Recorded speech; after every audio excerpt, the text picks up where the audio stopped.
Alright everyone, now we need to talk about this Australian sub deal because the facade story is that the US is gonna go tough on China. As a result, we literally backstabbed our French allies who were gonna sell Australia a host of diesel subs. Australia has been hesitant for various purposes, not least of which is lefties in the country that don't like things that are nuclear.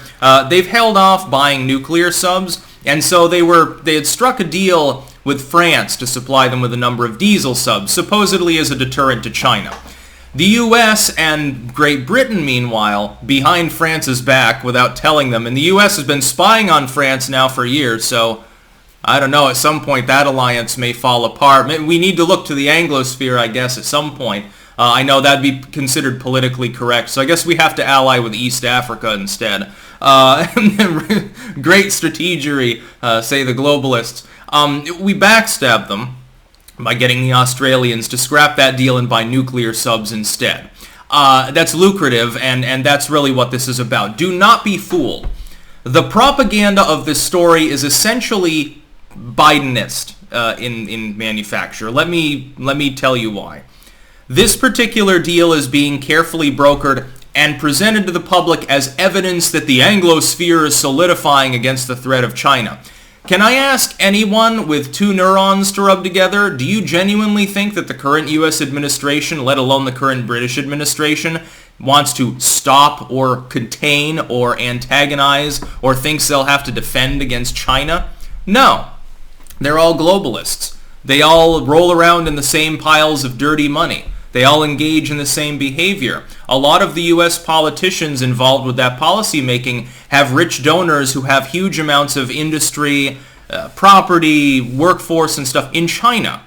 They're not interested in any form of antagonism between these countries that is not simply a facade. The facade here is that the US and China pretend to not get along, even though, again, the politicians are all busy screwing their own populations. They wanted the TPP. Biden at some point will probably revive something quietly, maybe, that is basically similar to try to allow the Chinese industrialists to screw the American workers even harder. Likewise, Chinese workers will get screwed even harder by US industrialists. One hand washes the other. This is what they've been engaging in since the 1980s. Do you genuinely think that they believe that there's a threat that China is going to invade the Australians?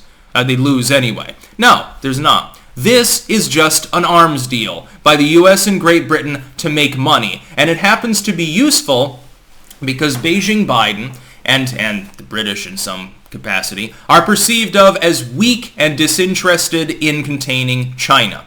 In reality, they're interested in turning the Western world more into China. We've seen this with masturbation. We've seen this with social credit scores. We've seen this with bank blacklists. We've seen this with the book burning of the digital era. We've seen this with the censorship of music. We've seen this with the censorship of political movements. We've seen this with honk honk in the elections. We're turning into China. At least the United States and Great Britain are. I don't know about here in the Netherlands, it doesn't seem like it's moving in that direction, actually, arguably the opposite, which is a great thing. But some of the Anglosphere countries and the Five Eyes nations are moving into the sort of totalitarian, heavily intervened in, highly centralized statist systems that are more similar to China.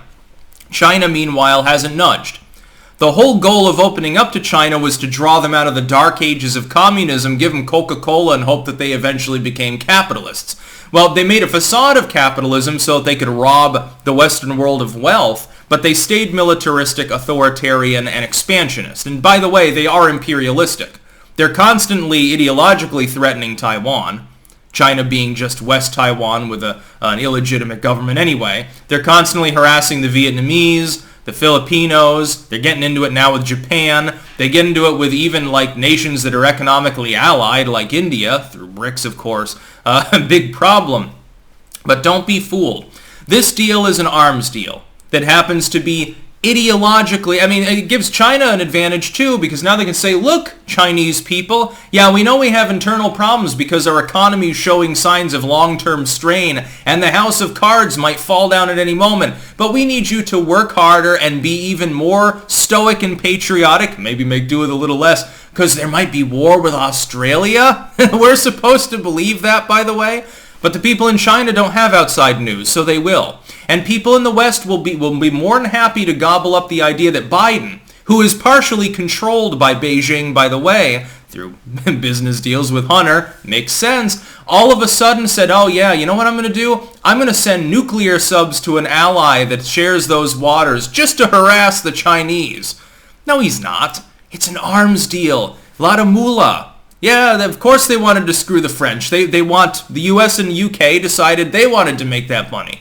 And again, the deal may fall through because of hesitance in Australia to use nuclear subs. There are a lot of Australian people who don't understand modern nuclear sub-design and think that they're basically a hydrogen bomb with a propeller on it. So there are a lot of environmental fanatics in Australia. I can kind of understand, you get this wide open space of everything wants to kill you. I'd think that the Australians would be anti-environmental because they'd be like, fuck, all the creatures in this country are poisonous or dangerous in some way. Let's eradicate them and, get more gentle species in. It'll take them another million years to divergently evolve and become deadly again, which is, obviously going to happen. The Australians moving in that direction too. Did you see how they charged the police there at one of their riots? Their fiery but mostly peaceful protests the other day? Yeah, they were running right through waves of capsaicin like it was water. It's like you can get them loaded with enough beers and I guess enough Fosters, and I guess it's no longer a problem particularly. That's about all. Peace out.